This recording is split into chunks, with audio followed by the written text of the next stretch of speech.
আমার চ্যানেলে তোমাদের সকলকে স্বাগত। আজ আমরা ক্লাস 8-এর রায় মার্টিন প্রশ্নবিচিত্রা থেকে ইতিহাসের তৃতীয় পর্যায়ক্রমিক মূল্যায়নের প্রথম স্কুল সলভ করব।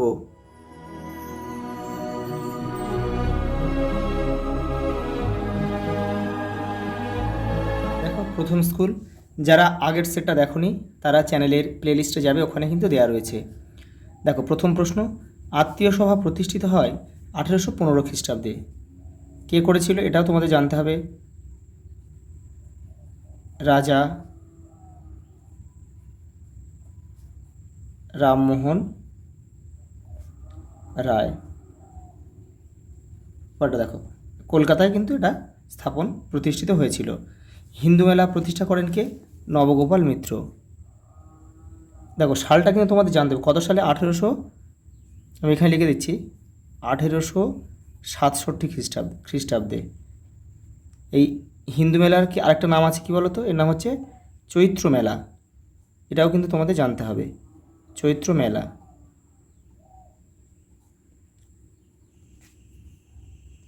যদি তোমাদের প্রশ্ন দেয় যে হিন্দু মেলা প্রতিষ্ঠার উদ্দেশ্য কী ছিল, তোমরা বলবে যে বাঙালিদের মধ্যে জাতীয়তাবাদী ভাবধারার বিকাশ ঘটানো। শুধু এটুকুনি বললেই হবে। পরের প্রশ্ন দেখো, সাঁওতাল বিদ্রোহকে সমর্থন করেছিল কে করেছিল? দেখো, এখানে হবে হিন্দু প্যাট্রিয়ট পত্রিকা। হিন্দু প্যাট্রিয়ট পত্রিকা সম্পাদক ছিল কে? এটা কিন্তু তোমাদের পরীক্ষায় আসে। সম্পাদক ছিল কি? হরিশচন্দ্র মুখোপাধ্যায়। এটা কিন্তু আমি লিখে দিচ্ছি এখানে, তোমরা একটু মুখস্থ করে নেবে। এটা হরিশচন্দ্র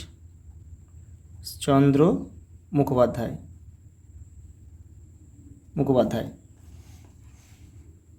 দেখো, পরের প্রশ্ন কী বলেছে দেখো, স্বামী বিবেকানন্দ শিকাগো ধর্ম সম্মেলনে যোগদান করেন কত খ্রিস্টাব্দে? 1893 খ্রিস্টাব্দে। পরেরটা দেখো, 1812 খ্রিস্টাব্দে পাকাপাকিভাবে বিলুপ্ত হয়েছিল কি? দারোগা ব্যবস্থা।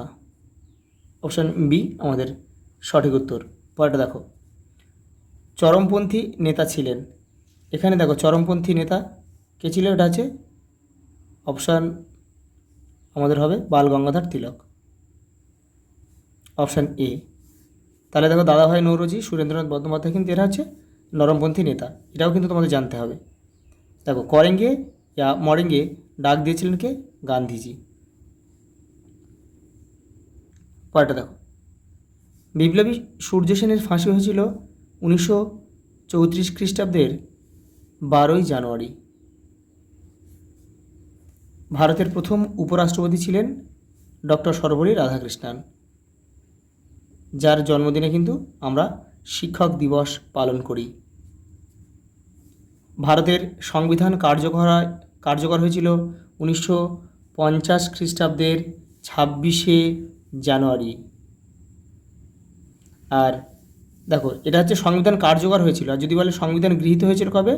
আমি এখানে লিখে দিচ্ছি গৃহীত 1900, এটাও কিন্তু পরীক্ষায় আসে, 1949 সালের 26শে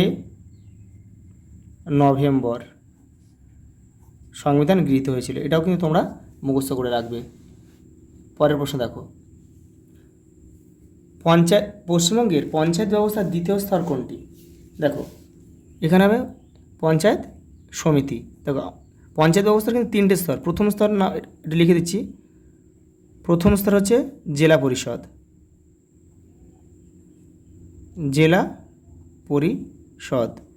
আর দেখো, দ্বিতীয় স্তর হচ্ছে পঞ্চায়েত সমিতি, আর তৃতীয় স্তর হচ্ছে কি? গ্রাম পঞ্চায়েত।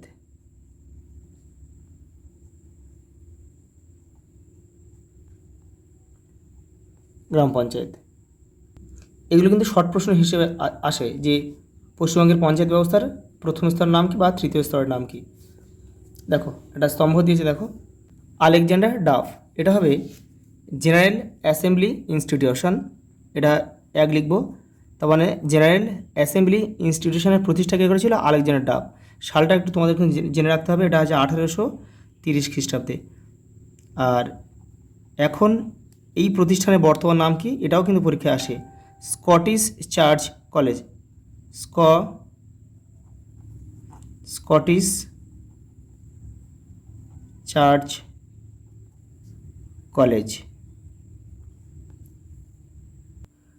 পরেরটা দেখো, ফ্লাউড কমিশন গঠিত হয়েছিল তেভাগা আন্দোলনের সময়। শ্রী প্রফুল্লচন্দ্র ঘোষ হচ্ছে পশ্চিমবঙ্গের প্রথম মুখ্যমন্ত্রী।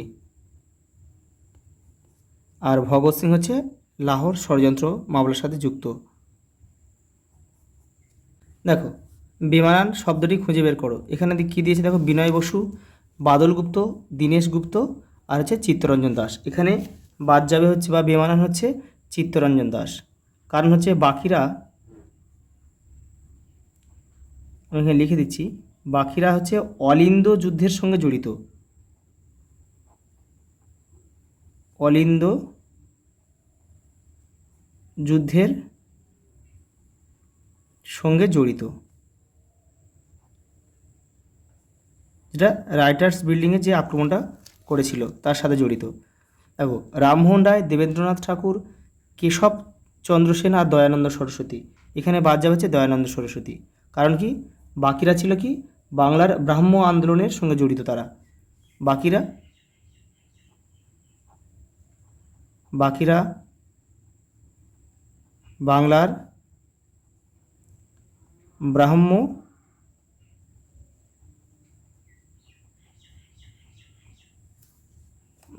আন্দোলনের সঙ্গে যুক্ত ছিল বা যুক্ত ছিলেন। পরেরটা দেখো, রাষ্ট্রপতি, উপরাষ্ট্রপতি, প্রধানমন্ত্রী আর রাজ্যপাল। এখানে কোনটা বাদ যাবে? এখানে হচ্ছে রাজ্যপাল বাদ যাবে। কারণ কি, যে বাদবাকি যে তিনটে রয়েছে এরা হচ্ছে কি কেন্দ্র সরকারের অংশ। বাকিরা, এই বাকিরাটা লিখতে হবে, নাহলে তোমরা পরে বুঝতে পারবে না। বাকিরা হচ্ছে কেন্দ্র সরকারের অংশ, আর রাজ্যপাল হচ্ছে এরা রাজ্য সরকারের অংশ। দেখো, ফৌজদার, গভর্নর, কোতোয়াল আর চৌকিদার। এখানে হচ্ছে বাদ যাবে হচ্ছে গভর্নর। কারণ বাদবাকি তিনটে হচ্ছে কি ঐতিহ্যবাহী ভারতীয় পুলিশি ব্যবস্থার পথ। ঐতিহ্যবাহী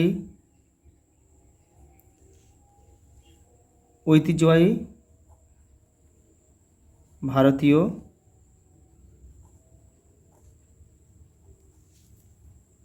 পুলিশি ব্যবস্থার পথ।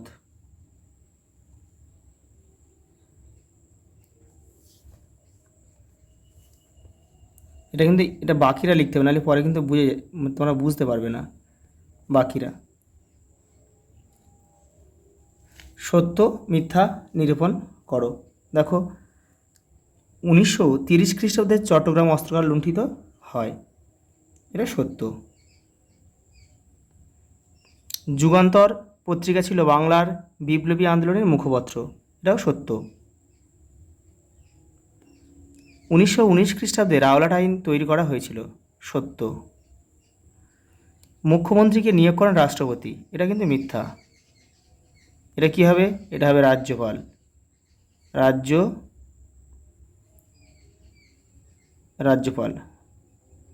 রাজ্যপাল হলে বাক্যটা কিন্তু সঠিক হতো। পরেরটা দেখো, সারে জাহাঁ সে আচ্ছা হিন্দুস্তান হামারা, এর রচয়িতা হলেন মোহাম্মদ ইকবাল, এটাও সত্য। রাজ্যসভার সদস্যরা 5 বছরের জন্য নির্বাচিত হন, এটা মিথ্যা। কারণ কি, আমরা জানি কি রাজ্যসভার সদস্যরা 6 বছরের জন্য নির্বাচিত হন, 6 বছরের জন্য।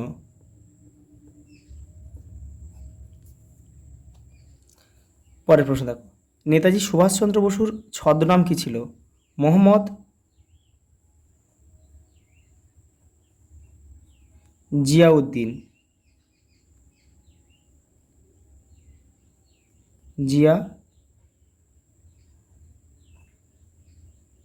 জিয়াউদ্দিন।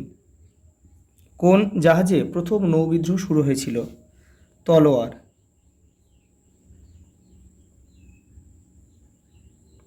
সালটা ছিল কত? 1946 খ্রিস্টাব্দ। আমি এখানে লিখে দিচ্ছি, এগুলো তোমরা জেনে রাখবে। 1946। আলিগড় আন্দোলনের প্রধান রূপকার কে ছিলেন? স্যার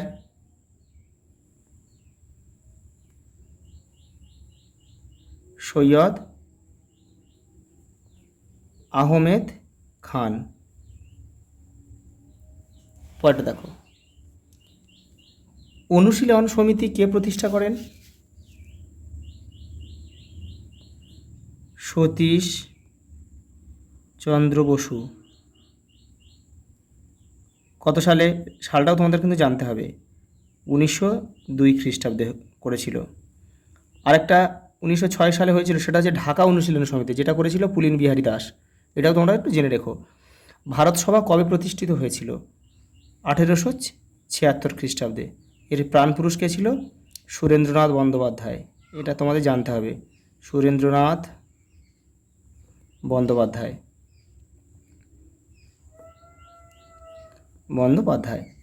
ভারতের প্রথম আধুনিক মানুষ কাকে বলা হয়?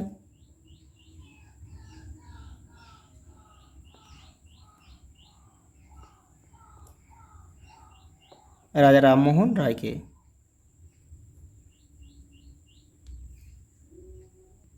দেখো পরের প্রশ্ন দেখো, নববঙ্গ কাদের বলা হতো?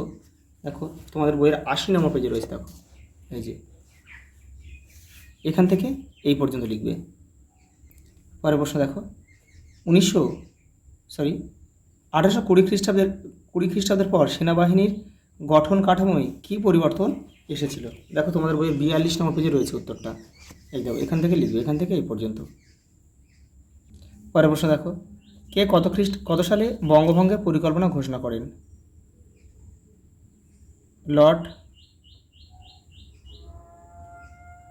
Lord Curzon.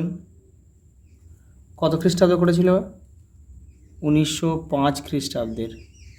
তারিখটা ছিল 19 জুলাই। সতীদাহ প্রথা কি? দেখে নাও। দেখো রায়মার্টিন, দেখো 161 নম্বর পেজে রয়েছে। দেখো এই যে সতীদাহ প্রথা কি, এটা কিন্তু পুরোটাই তোমাদের লিখতে হবে। পরে প্রশ্ন দেখো, নৌবিদ্রোহের অন্যতম দাবিগুলি কী ছিল? তোমাদের বইয়ে দেখো 132 নম্বর পেজে রয়েছে, সেখানে দুটো রয়েছে। আর এখানে দেখো রায়মার্টিন 245 নম্বর পেজে রয়েছে, এখানে দেখো 4খানা দেওয়া রয়েছে। এইটা তোমরা করবে। ভালো খাবার, বেতনের সমতা, আজাদিন ফৌজের বন্দি সৈনিকদের মুক্তি দেওয়া, সমস্ত রাজবন্দীদের মুক্তি দেওয়া প্রভৃতি এই দাবিগুলো তাদের ছিল। পরেরটা দেখো, মাস্টারদা সূর্য সেন স্মরণীয় কেন? তোমাদের বইয়ের দেখো 123 নম্বর পেজে দেখো এই যে এই যেহেতু মান 2 রয়েছে, তোমরা এখান থেকে এইটুকু লিখবে। দেখো তেভাগা আন্দোলনের স্লোগান কী ছিল? তোমাদের বইয়ে দেখো 158 নম্বর পেজে রয়েছে। দেখো এই দেখো শুধু এটুকু লিখবে, নিজ খামারে ধান তোলো, এটাই তার স্লোগান ছিল। পরের প্রশ্ন দেখো, টিকা লেখো মালাবারের মোপলা বিদ্রোহ। এই যে দেখো 85 নম্বর পেজে রয়েছে, এটা কিন্তু পুরোটা লিখতে হবে।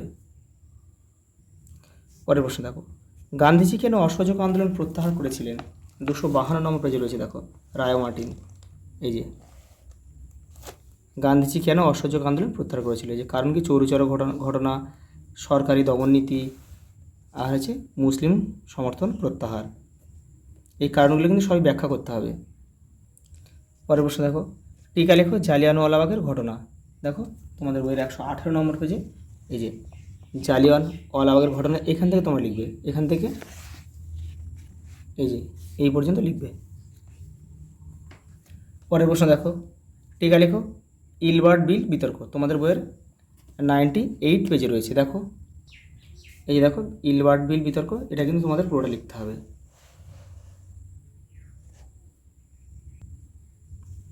দেখো আলিগড় আন্দোলনের মূল উদ্দেশ্য কী ছিল? দেখো রায়মার্টিন 166 নম্বর পেজে রয়েছে। দেখো এই যে উদ্দেশ্য কী ছিল, এটা লিখলে হয়ে যাবে এখান থেকে 1 2 3।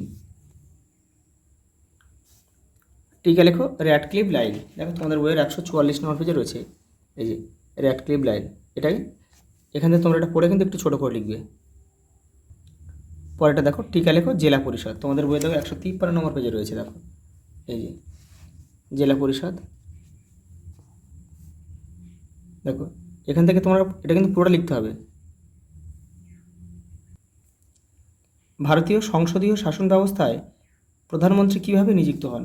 150 দেখো পেজ নাম্বার রয়েছে তোমাদের বইয়ের, এখান থেকে এটা লিখবে। পরেরটা দেখো, 1907 খ্রিস্টাব্দে কংগ্রেসের সুরাট অধিবেশনের গুরুত্ব উল্লেখ করো। দেখো 106 নম্বর পেজে তোমাদের বইয়ের উত্তরটা রয়েছে, এই যে।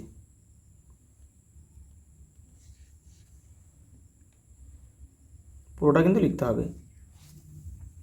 পরের প্রশ্ন দেখো, ধর্ম ও সংস্কার সমাজ সংস্কার আন্দোলনে রাজা রামমোহন রায়ের ভূমিকা আলোচনা করো। তোমাদের বইয়ের 78 নম্বর পেজে রয়েছে, এই যে। এখান থেকে তোমরা এই পর্যন্ত লিখবে। পরের প্রশ্ন দেখো, নীল বিদ্রোহের কারণ ও ফলাফল আলোচনা করো। দেখো 86 নম্বর পেজে রয়েছে।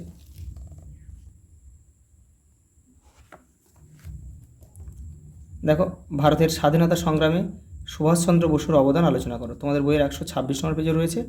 রায়মার্টিন 200 দেখো 47 নম্বর পেজেও রয়েছে, দেখে নাও। এই দেখো, ভারতের স্বাধীনতা সংগ্রামে নেতাজি সুভাষচন্দ্র বসুর অবদান বা ভূমিকা। এই পয়েন্টগুলো কিন্তু তোমাদের সব দিতে হবে, দিয়ে এগুলো অল্প অল্প করে লিখবে।